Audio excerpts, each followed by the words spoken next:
Well, good morning, everyone. It's really wonderful to have each of you here this morning, and I trust that you are going to be really excited about today's message. I was sent an email, or rather a message on social media just after our talk last month. And what was interesting for me was on that particular day, I had just been sharing about a moment like this one. And it was on the 25th of January. I had been sitting having a meeting with someone in Mooikloof area. Does anybody know where that is? It's in the east of Pretoria, for those of you not from here. And we were having a discussion, and I was talking to him about the kind of things that happen in life that you don't plan, significant things. And unknowing to me, something rather significant was happening at that time. It was the 25th of January, and an article had been published in the Hollywood Reporter. Now, some of you may have heard about Hollywood before. You may not have heard about the Hollywood Reporter, but nonetheless, there in this article that was written were the names Map for Life and Glen McQuirk. And for me in that moment, it was kind of, how can a farm boy from the Eastern Cape be mentioned in the Hollywood Reporter without me ever entering into the country of America and without ever meeting the person who wrote the article? But nonetheless, for that person to make a claim that there was an actress that had become so successful in the world that she is now regarded as the most successful, or is it the most successful, the most well-known African actress in the world. And she relates a story. And the story is that she spent 3 years studying, doing something that the world expected her to do.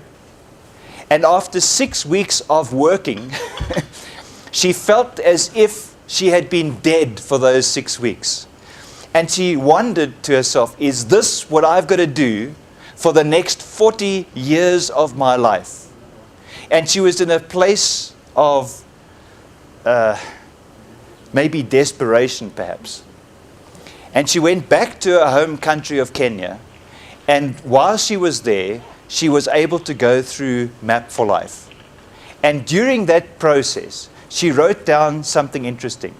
You know, because we have a process where you can work through all your different goals and narrow it down to your top 10. And her top idea that she wrote down was this: I want to be an actress. She actually said actor. But that was the conclusion she came up with. You see, she hadn't been allowed to do that because being an actress in Kenya was a frowned upon profession. In fact, people would say, you can't make money doing that. You better have a backup plan. Well, she made the decision to become an actress after going through Map for Life. And within 8 years, incredible things have happened for her. In fact, in less than 3 years, she was able to act. Let me go further back a little bit. The first amazing thing that happened was she got a 100% scholarship to study at a university which you probably have never heard about, called Yale University.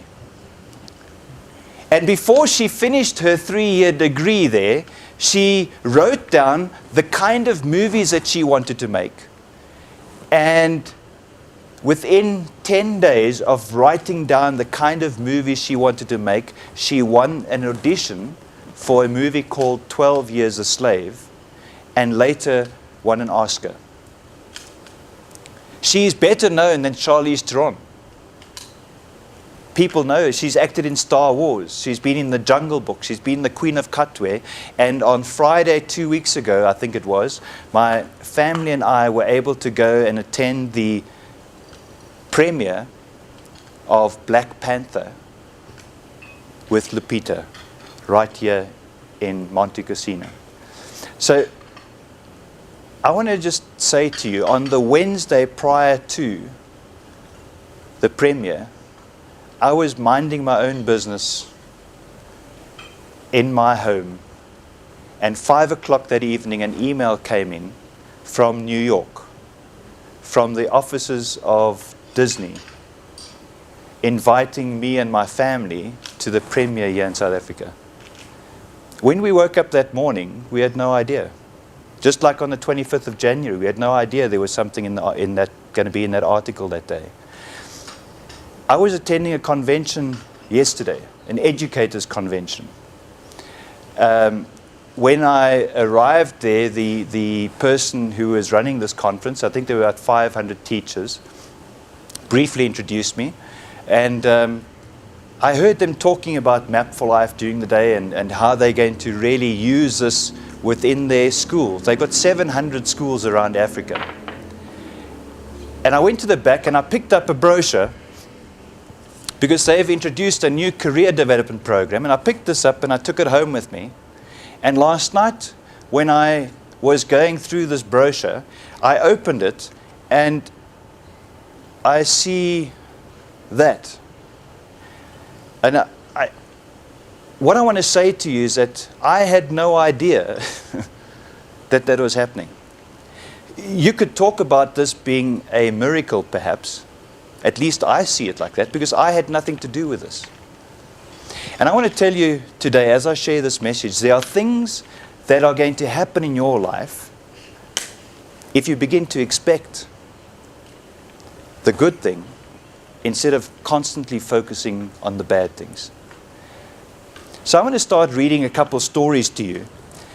And just to kind of set the scene, these stories are ancient stories perhaps because they have a biblical base. And some of them you might recognize, you may have heard. For those of you who've actually read through the Bible, you might know these stories. But I want to just share them with you because irrespective of where you come from, I think you'll be able to relate to these stories. Because there was a guy called Joseph. Do you know or have you heard about this guy Joseph?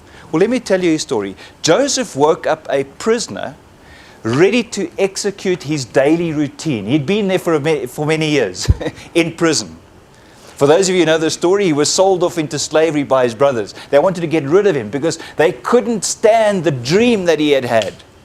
And here he was having this dream that he was in a place of authority, but the reality was he was in prison. So in the morning he woke up to do his normal prison routine as he'd become accustomed to, but by that evening he was the Prime Minister of Egypt. There's another person, Naaman. He woke up in the morning with leprosy. Now, we might not be familiar with leprosy today, but one of our members actually works for the leprosy mission here in South Africa, and she treats people with leprosy right now in the 21st century. And she's been doing that her whole life. When I say her whole life, over 30 years that she's been working with lepers here in this country. And she's based in Pretoria, by the way. So don't think leprosy is a thing of the past. This is still a reality today. But Naaman woke up in the morning with leprosy. But before the close of the day, he was healed and transformed completely. On a day like this, David woke up as a shepherd boy. And while he was out tending his father's flock, he was called. And before the sun set that evening, he had been anointed as king. On a day like this, there was a guy, Mordecai. Some of you may have heard of the story of Esther. And Mordecai was sleeping, he was sleeping at the gateway. But before the close of day, he had been honored in the palace. I don't know if any of you are relating to these stories, but there was a guy, Bartimaeus, who I've talked about once before. He woke up in the morning, he was blind. But that evening, he went back, he could see, because he had been healed. On a day like this, Daniel slept the night with a bunch of lions. Now, I don't know if you've ever, in the Eastern Cape where we come from, we talked about Ngonyama, these beasts outside there that will devour you. You know, you were scared of the lion. And there Daniel was. He spent the night there. I don't know how long your faith can hold out. You know, at first the lion doesn't approach you, but by morning, I think you need a change of clothing perhaps. But there Daniel was in the den of lions, but when the morning came, he was prime minister.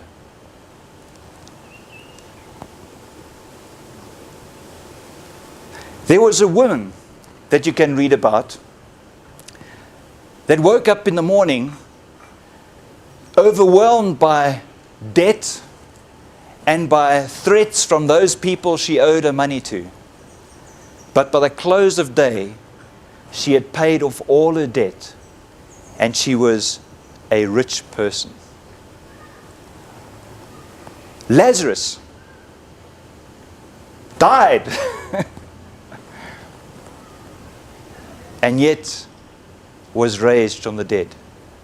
I don't know what circumstance you're in. If you maybe like the woman who was had an issue of blood, as it talks about. She had this never-ending period. For those of you who might understand menstrual cycle, and she woke up that morning with that same issue as it had been for many years, but that day she was healed.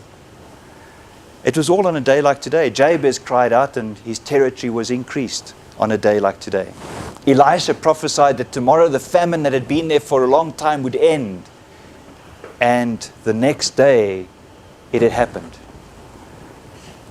All on a day like today. We can go and look at those stories and be inspired or motivated by them. But I think it's important for us to look at our situation on a day like this.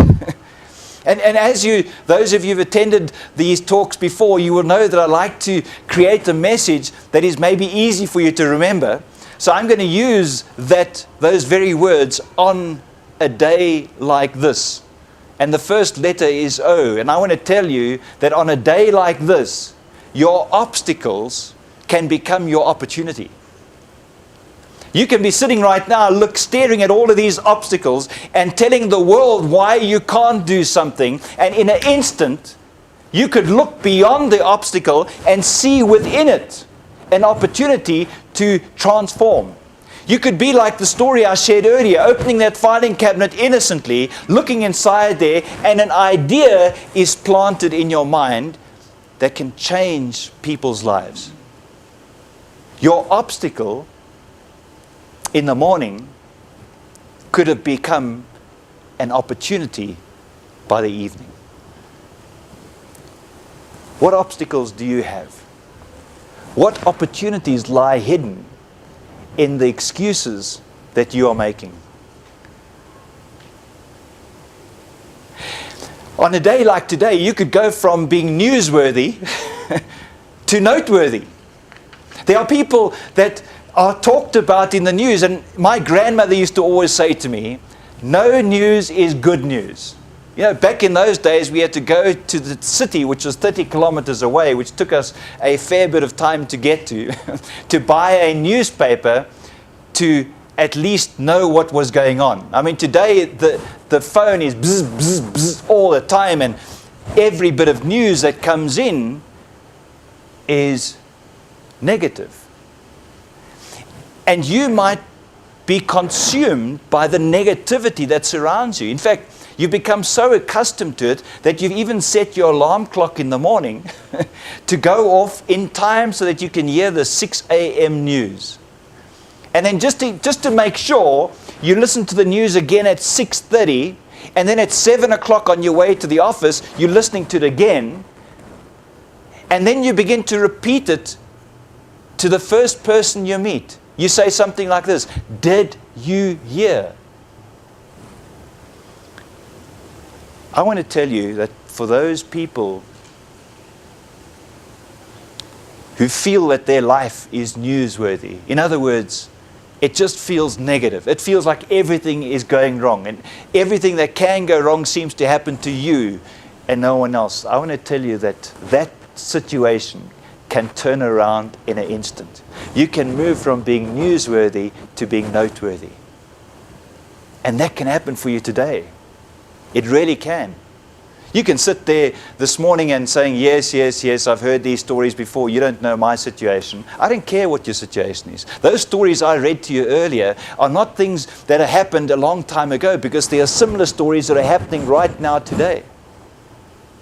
I shared with you the story of Lupita acting as an outcast in 12 Years a Slave and going from that situation to Oscar.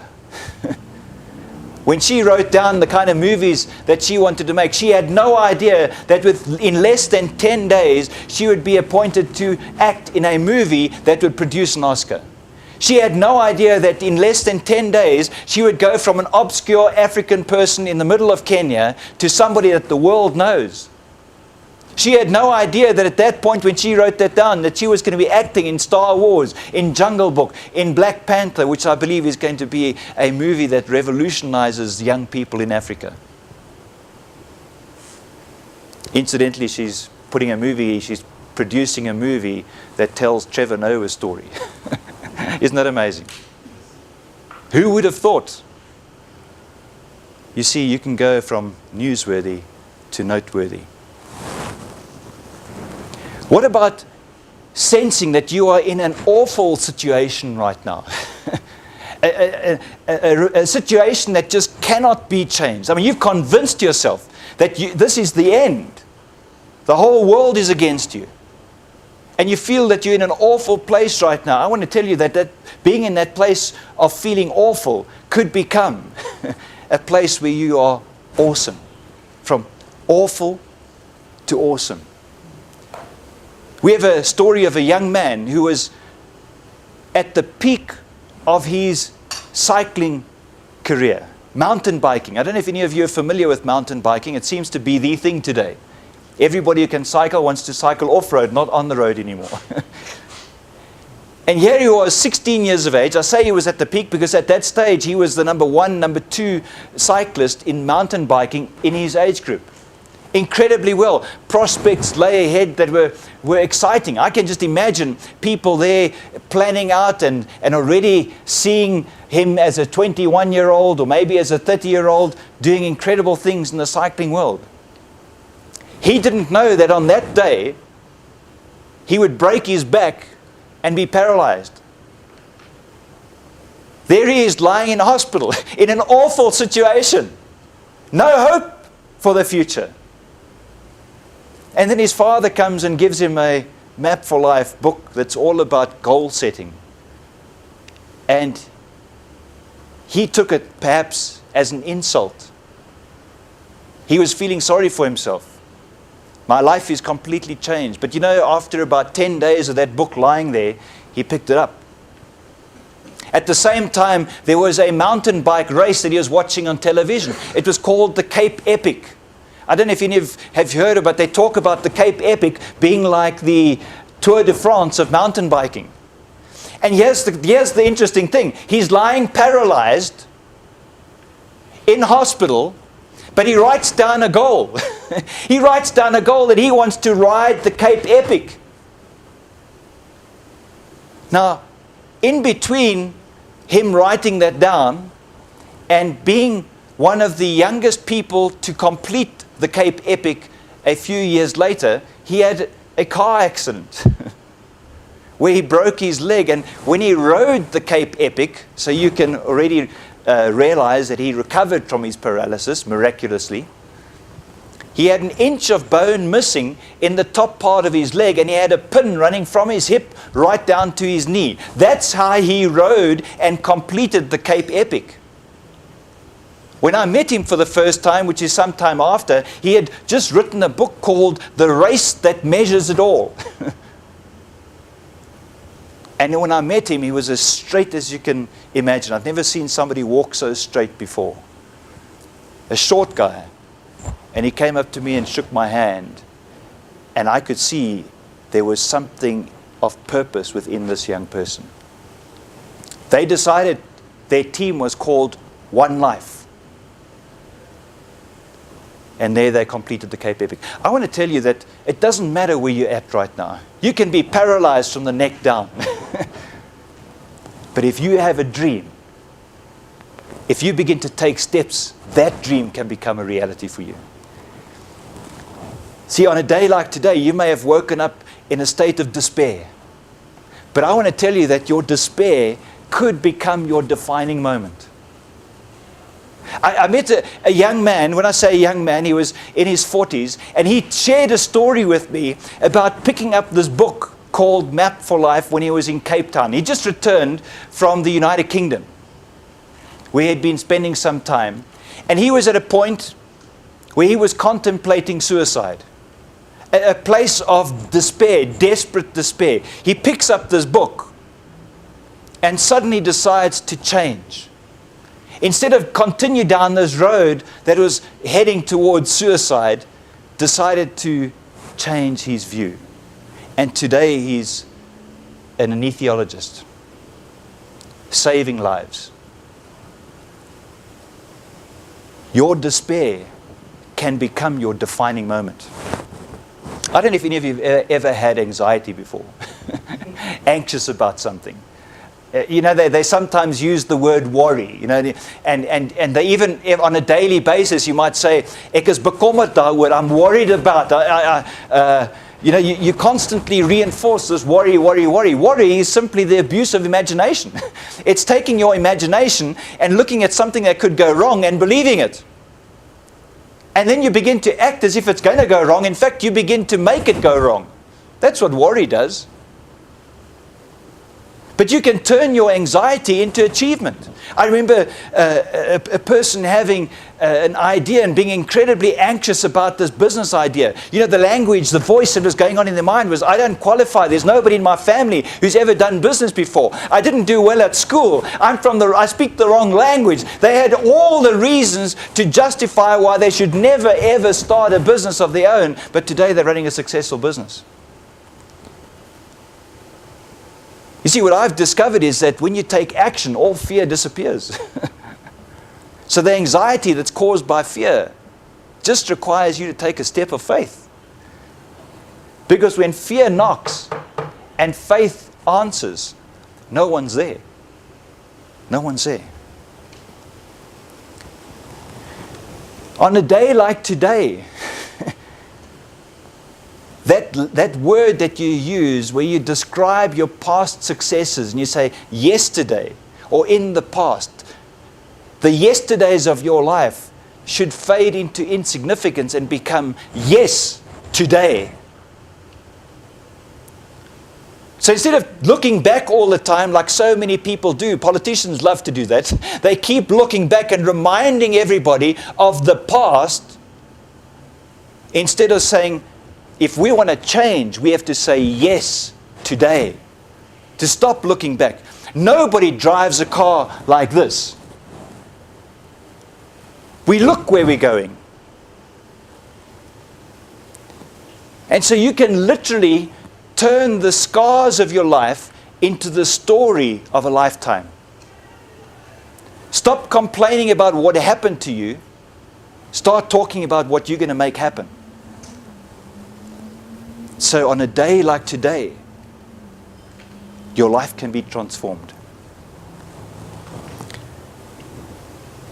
On a day like today, you might feel lost. When you look down the tunnel, all you see is darkness. You might feel it you hear sitting amongst other people, but inside you feel completely and utterly alone. You feel there's no direction. But you know something? When you feel lost on a day like this, you could see light. I think of Peter, one of our members since 1999. I think of Peter sitting there in the Kruger National Park, receiving Map for Life as a gift on that particular morning. Starting to go through the process. He does the very first exercise, which is to go through the wheel of life, to see what his life looks like. And he begins to evaluate every area of his life. And when he's finished doing the exercises, he notices that under spiritual, he has scored a big fat 0. On the Sunday morning after he had written down some ideas, one of the ideas he wrote down was, I want to find, in fact, the words he wrote was, find the meaning of life as a result of his big fat zero. On Sunday morning, he opens the Sunday Times, and right there in the center of the page is an advert. And the advert has a heading, and the heading is, Find the Meaning of Life. Peter sees it as a sign. So he doesn't even ask any questions, he just signs up for the course. In March of the year 2000, he goes on this course, and his life is transformed. He finds the true meaning of life. And he's saved from eternal damnation into eternal life. You see, your situation that you feel is hopeless can be changed in an instant. You can move from lost to life. You might feel isolated. I don't know. I meet people that have, I was talking to Minard this morning. I said he's looking like he's on holiday. Because I know last year sometime he decided that he was going to retire. And fortunately, he didn't spell retire with an I, he spelled it with a Y. Maybe he needs to put an F and refire or something. I don't know, there's other ways of spelling that word. But there's so many people that move into a new season of their life and they feel isolated, they feel alone, they feel left, they feel neglected. And we see that today throughout South Africa, where people who are in their upper years in life, with all the wisdom that is there to make a change, that are being neglected. People who have made mistakes in their life that can teach you and I from their experience so that we can learn. We reject them and their wisdom. We lock them away somewhere, and we don't do that actually. They lock themselves away in many cases. And they isolate themselves. I want to tell you that you can change from being isolated to being an influencer. I'm too old to write. Some people might say, I want to say the words that you write in your old age could be the things that change the next generation. So stop isolating yourself. Maybe today, on a day like today, you can become an influencer. And how do you influence? You sow seed. How do you sow seed? You speak. You talk. You write. Without complaining. On a day like today, you could have a sense that you've been kind of knocked so much.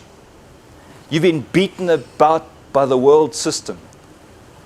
That there's just, you can't get up anymore. You've fallen down so many times that you just decided you're not going to get up. I want to say to you today that there's a principle to transform your life forever. All you have to do is start knocking. Because when you stand at the door and knock, people have a tendency to open.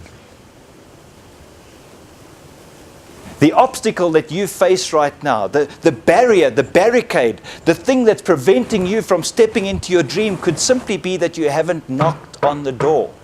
You're standing there looking through the clear glass, seeing the picture on the other side, but you, at the same time, are being held back because there's this barrier. You know what's exciting? When I go to these big shopping centers, especially in Cape Town, because they have a bit of wind down there, and they tend to put barriers at the entrances to the shopping centers, in the form of a glass door.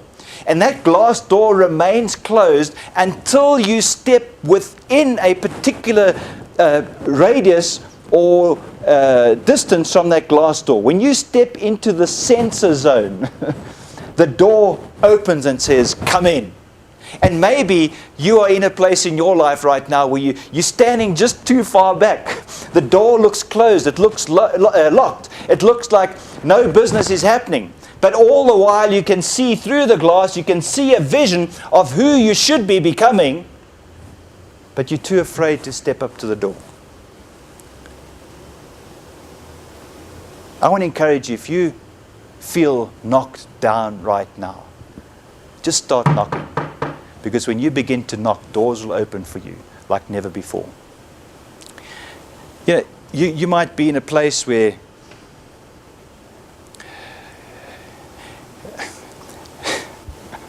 I was talking to someone else, and they said they're in the departure lounge at the moment, kind of next step flight to heaven or something. At least they were hoping, and that it wasn't the big drop to hell. But all of us at some point kind of sense there's an end. I'm becoming so aware of that in my life. I still remember so clearly standing at our wedding and saying that, my parents and Anne's parents had just celebrated their 25th wedding anniversary. And in the short speech that I gave over 15 minutes or something, I said that soon we're going to be celebrating our 25th wedding anniversary. Unknown to me, the pastor had written down Anne's birthday instead of our marriage date. And as a result, within less than a year, within 6 months of us getting married, we had been married for 25 years. So we had to change, we had to send things back and get it organized again. But you know something? The 25 years of our marriage was like that. We're almost 30 years married now. It makes me realize that I'm going to be 75 before I know it. Life rushes by. It doesn't wait for you. You can be looking and seeing the end.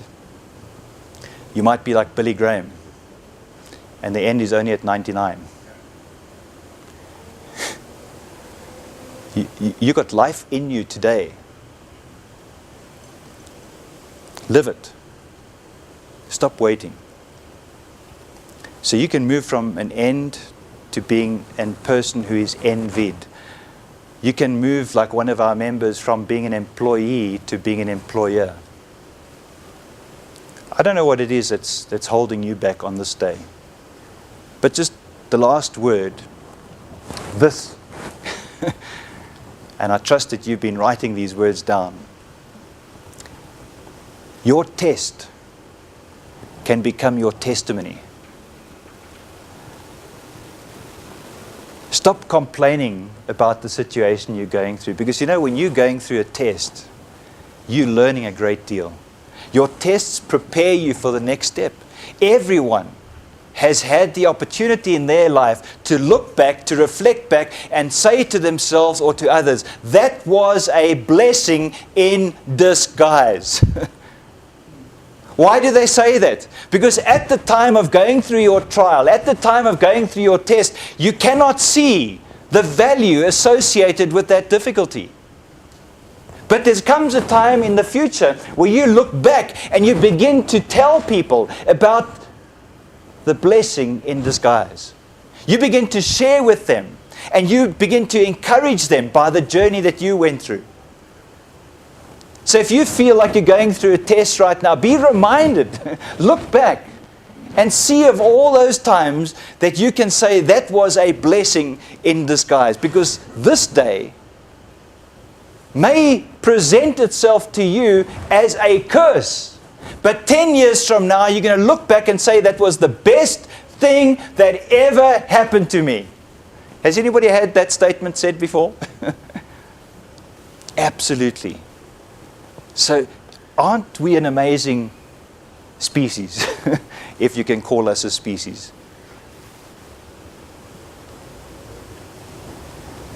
You could go, and I'll share a short testimony here, from homeless to Harvard.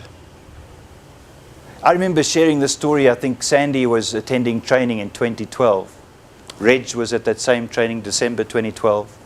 Because a few months earlier, I had received a testimony from a young man who grew up in Tanzania. He had spent time in Darfur, how do you say that? Anyway, somewhere there in Sudan, in the desert, in the Sahara. None of you have ever been there, I'm sure. He had spent time in a refugee camp there. His father had abandoned him and his mother. He was an alcoholic, the father. The mother was unemployed. Somehow, he was able to go to a good school in Tanzania through sponsorship or support from others. And Dr. Yona was giving a talk at his final farewell at the school. Dr. Yona happens to be a Map for Life trainer and representative in Tanzania. And he talked about dreams and the importance of having a dream. And this young guy who'd come from this background where he was destined, as he writes in his testimony, destined to become a sugarcane seller in the rural streets of Tanzania, just like his other mates who had finished school. This young man goes up to Dr. Yona and tells him and shares his dream. He says, I want to study in America. Dr. Yona is interested in this concept, this thought, and sits down with the young man and they have a discussion. And he says, before you tell me your story again, I want you to think about it. And so this young man, Jack, sat there and Dr. Yona said to him, what is your dream? And then he elaborated a little bit. He wants to change Tanzania. And the way that he believes he can change Tanzania is going to study in America and get a good education. So Dr. Yona asked him a simple little question. He says, have you applied? None of my children had bursaries to go to university. Do you know why? They didn't apply. They believed that in South Africa they disqualified from getting a bursary. So they never applied. So therefore, they guaranteed that they would never get a bursary. And here was a young man done exactly the same thing. He had disqualified himself from ever getting to America because he felt he didn't qualify. He was from Tanzania with a widow, an abandoned mother who was unemployed. He'd never have the money to go. Do you know when he applied 2 weeks later, he was accepted? Not only was he accepted, but he had 100% scholarship. He wasn't just accepted anywhere, he was accepted at the Florida State University of Technology, which is where the NASA astronauts study. I can go through Jack's story, and maybe I should do it quickly. But he completed 2 degrees in his first year. After 6 months and getting 100% in every subject, he got one of the greatest recognitions that the university could give, and that was to give him the freedom to choose to be the president of any of the clubs at the university, and he got free food. And he chose to start his own club. And through that, he began a television program. He began to interview the billionaires in America. One of them said, you're wasting your time here because the lecturers can't teach you anything. You should be studying humanities, because he had heard what his dream was, to transform Tanzania. So the next year he went and did another 2 degrees. A study in humanities and political science, I think, were the subjects that he did. In July 2012, after he had presented his papers to the top 125 professors in America, not just his own dean, he had presented his thesis, he had been interviewed on ABC News. In July, he sends me a short little thank you message. And he signs it, indicating that he's now studying international law, and he is the CEO of his own computer company, because he had studied in his first year computer science, and he was writing from Harvard University. You see, we sometimes allow our habitat to define our habits, and yet we dream about habitats that demand new habits, but we're not prepared to change our habit because it's our culture. And our very culture holds us trapped. And when I say culture, I'm talking about collection of habits. which, by the way, was imposed on you. I was saying to a group of people, I was doing a workshop the other day, I said, you know, you were colonized, every single one of you. You arrived on this planet, a free person, and immediately you arrived here. The people that you call your parents began to colonize you. They began to get you to speak their language, to eat their food, to live in their way of life. And now you claim it's yours. It's not yours. You could speak any language you choose. You could dress any way you want. In fact, you could even create your own language. That's what we have the ability to do. Maybe our habits that we hold on to so dearly and defend are the things that are keeping us where we are.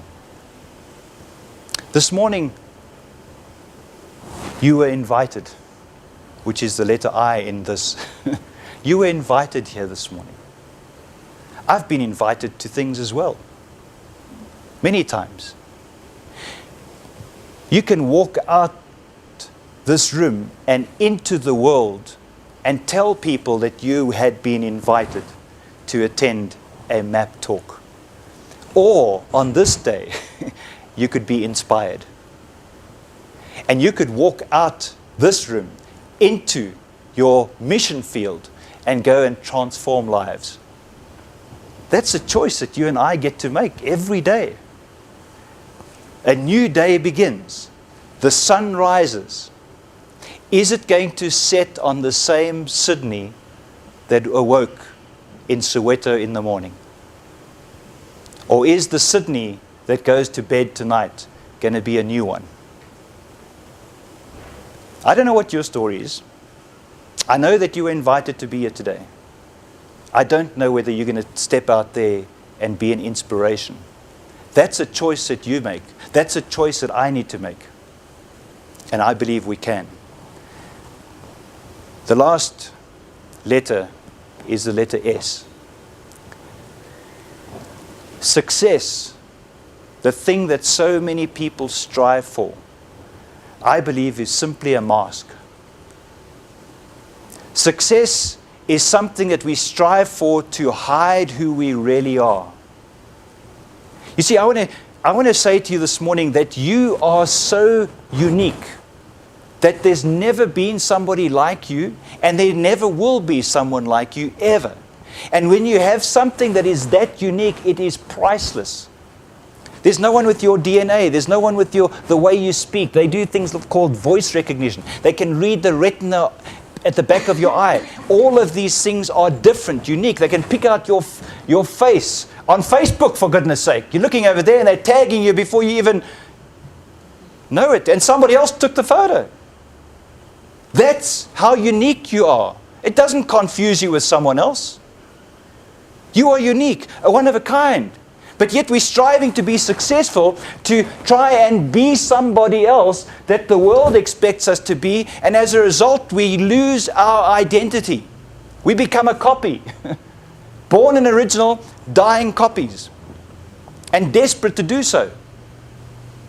Success is overrated.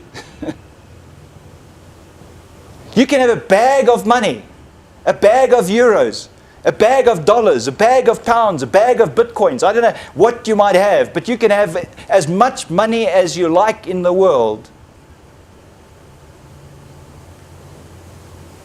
But it will end the day you end. It will be converted to what other people want it to be the day you're gone. But strive for significance. Die to self. Surrender to the person who created you. Allow him to do a work in your life and see your life not become a distant memory, but a living idea in the people for generations to come. You have the ability on a day like this to transform from chasing money to burying yourself so that you can grow into a tree in a forest. Because that's what significance is about. Significance is not about me, myself, and I, which is what success is about. Significance is about all the other people currently on the planet and who are yet to come. There are people that have not yet been born that are going to be influenced by the people who choose not to chase after things that are going to give them a name, but to realize that their name is on their flame. The thing that you are passionate about is the thing that people are going to get to know you about. People already say, Glen, not Glen McQuirk, Glen, the Map for Life guy. So there's something about the name on your flame. When somebody's passionate, I think of that guy, Steve Irwin, watching a dung beetle cross the Kalahari sands in Botswana, with his big eyes right there while the dung beetle rolls a piece of cow dung or horse dung or buffalo dung or some stinky stuff across in front of the camera, and we sitting on the edge of our seat in our lounge watching this with absolute amazement, so much so that we run outside after the program to find ourselves a dung beetle. You see, passion does that. I read something very interesting yesterday at an education seminar. I talked about education not being about filling you up with water, but rather igniting the flame within. It's creating a fire. That's what education's about. So if you leave today with something that's ignited inside of you, you've been educated. If you walk out here feeling like you've been dumped full of information, and you just got to get out here, then we've missed something. I'm not going to go back and run through all those letters again. I think you've all documented them. And for those of you who'd like a copy of this, please talk to the person who invited you, and I will get a copy, and you can get a copy of this presentation, and you're welcome to take it and share it with other people. Go and share the message. If you're watching this, send us an email and just ask us for the information, and we'll gladly send you a copy of the presentation. But I want to close with one last thing, and maybe just a couple words to recap, which I may have not talked about. But clearly, obstacles can turn to opportunities, Sandy. Feeling alone can turn to being accepted and being part of a family. Your desperation can turn to your destiny. Feeling lost, if you turn around, look, and you'll see a light. Okay, maybe there's one there. And your trials can turn into triumphs. But we've talked about a message this morning which simply says, on a day like this. I want to change that. And I want to ask this question to you and say, on a day like today, what is going to be your story? I don't know your circumstance. You know your circumstance. But circumstances have come to go. There's a possibility that you're going to one day refer back to the 3rd of March 2018, and you're going to say, on a day like today, I made a choice. And that choice which I made impacted the lives of people globally. How can I say that? Well, there's a clear command given to every created thing.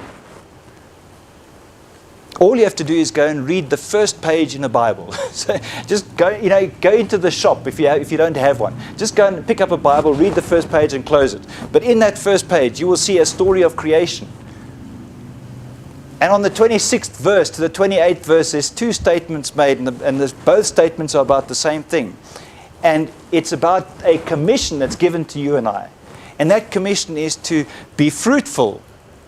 In other words, replicate something after yourself. This is not only focusing on procreating, in other words, having children. It's about saying to you, there's a seed placed within you that has the potential to vegetate the planet. So I'm creating you to go into all the earth You're not too old to travel, and neither are you too young to travel. And I'm not talking about changing suburbs in your lifetime or from one generation to another, or changing cities. You've got the planet. It's within your DNA.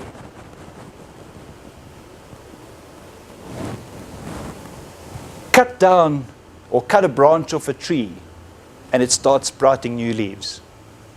You can dig out weeds your whole life long, they just keep coming back up because they don't know what to do other than what they were commissioned to do, and that is to be fruitful and multiply and vegetate the planet.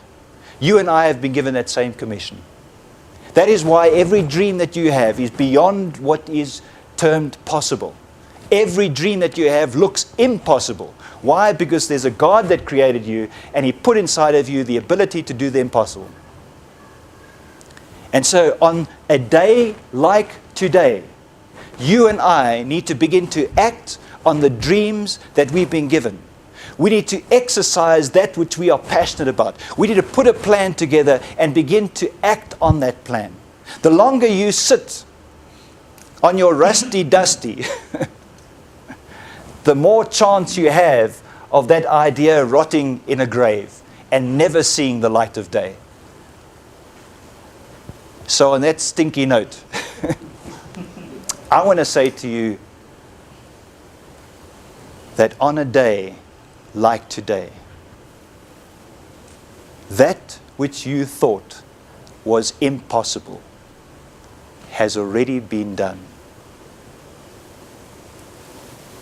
I trust that this message has meant something to you, that it has triggered something inside of you, that a seed has germinated, a seed that one day will become a tree and for other people to see and to shelter under, and eventually become a forest. It's not too late. If you are breathing, you have something of value to deliver.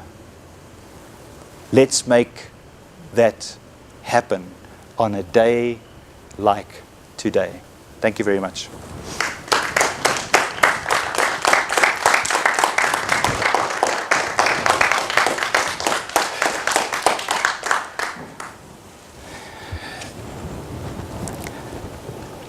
I think it's important maybe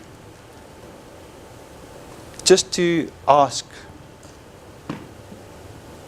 a question.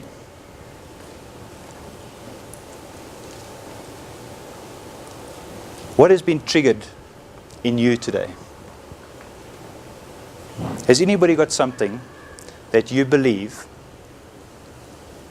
has been stirred up inside of you that you'd like to share?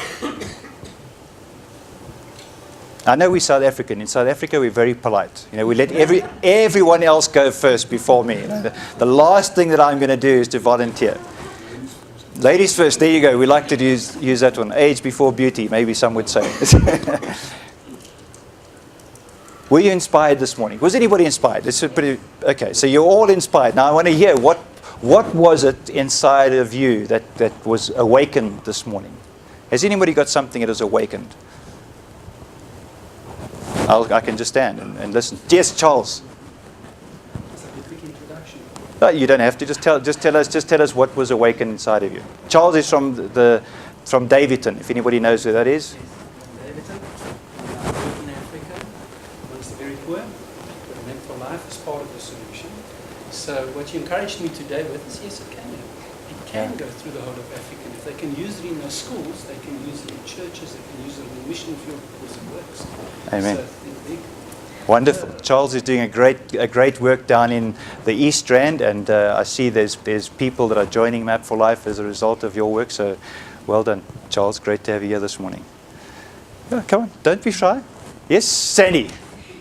Tell us. Why don't you come stand next to me? Maybe I should have said that to Charles, and at least we can perhaps pick up a little bit of sound. So I'm inspired by, every time I come to talk by you, the message is so simple. And I was inspired by this image that you painted of standing in front of the glass door, where you can see the picture on the other side. And the key is in my hand, literally. I'm a food grower, as a hobby. So when I get back home later, I'm going to be in the garden. And I've had this idea of a tool for farmers and for food growers, because I attend a farmers school as well, using the Map for Life as a tool for people, because that's where people are struggling, is to convert food growing into a business. So I've got everything on paper, like Glen has got in the bottom drawer. And when I've seen the tool that the AEE has got put together, I think I'm just going to knock on your door now and ask you to do that. So it can be shared with thousands of farmers in the country that are struggling to convert their businesses into viable farms. Wonderful, Sandy. That's exciting. So I mean that's something that's been birthed a while ago. It wasn't birthed today, but today is the day of action. So well done, Sandy. That's exciting to hear. So food lovers, it's going to happen. Yes, come on. Who else? Sydney. Sydney comes all the way from the south of Joburg, and him and I met for the first time this morning. Although Yes. you want to tell a bit of your story before you Yes. tell us what? Yes. Oh, my name is Signy Mabuza. I'm from Soweto. I'm a Christian. I'm a born-again Christian. One of my spiritual leaders, he once told us that before you buy a book or anything, you must pray and ask God for guidance. So I never bought a book in my life before. But in lunchtime, when I was working by then at Clicks Pharmacy, I'll go to exclusive books. So I'll see this book called Map for Life. Then I'll pray, say, Lord, I don't know which book to read, but I love this book, Map for Life. And then I'll go there on lunchtime, sit down, read the book. And then I say, end of the month, when I get paid, I think this is the book I should buy for myself. And indeed, I did that for myself, and I'm happy. Today, That was in 2003. 3 years. 2003. I'll carry that book wherever I go with me, and it really changed my life. And then I'll use some of in that book, I think I'll get one for myself right now. Glenn will put some messages from other motivational speakers. I'll also use that as my motto or my philosophy as well to inspire other people. So I went for an interview. They asked me, what motivates you or what inspires you? 3 words. Then I remember in that book, Map for Life, there was hard work, perseverance, but most of all, self-discipline. But I was still young, I was 26 years, but they hired me. I didn't understand, but now wherever I go, I carry that weight with me. Because it's very, very important. You can work hard, you can have perseverance and make millions or change people's life. But if you don't have self-discipline, you can lose that thing in a moment. So today, what inspires me, or what you have, whatever thing that was in me, Yes. is that wherever I go from today, I will expect good things in my life. I will, as you have mentioned, that on this day, obstacles can become your opportunity. Yeah. By the end of this day, I am expecting a good thing to happen in my life. I'm no longer going to be negative or attract negative things, but I always smile and expect good things in my life. But above everything, good things is not money, as Glenn has mentioned, but to change people's life, to make someone to smile and realize on this day, they can maybe have diabetic or blood pressure, but they can receive a healing and believe. And then this other one, it really changed me today, Glenn, because on Wednesday, I'm meeting one of the richest, I can say, people who control the economy in our country. They are called Masingita Holdings. They are there in Killarney Mall. They own Jabulani Mall, Deep Sloot Mall, and then they just built a 5-star hotel in Sandton. They've got a lot of properties. So I was afraid. I said, who I am to meet, a chairman or a CEO, and then I'm going with my colleagues as a consultant. And then I was afraid. But today, you took out that fear, that when you take action, all fears disappear. Yeah. So I am going to stand in that door, and I will get closer, and I will knock. And I say, my name is Signy. I'm here to take what belongs to me. Yeah. And then it's what I'm going to do. So that fear has disappeared. Amen. Amen. So I want to thank you for it. Thank you. Great. Thanks, Sydney. Thanks for Thank sharing that. It's so exciting to meet somebody who's been a Map for Life user for 15 years. And there's going to be so many stories like that. I hope, have you all, okay, you're going to take your story home. What I would like you to do is to write it down. Maybe before you leave, if you want to, actually write it on a piece of paper and leave it. I would like to see what it is that you've decided to do. Maybe write it down twice. Keep a copy for yourself and leave a copy there for me. Because I would like to be able to say one day, you know, there was a person who attended a talk, and in that talk, without anybody knowing, without anybody being aware of it, they made a choice and a decision that resulted in the influence that you and I experience today in the world. And that can happen for you. So today has been a wonderful time. If there are people here who are interested in some of the Map for Life stuff, you can take a look on the table, help yourself to some of those tools, but there needs to be an exchange of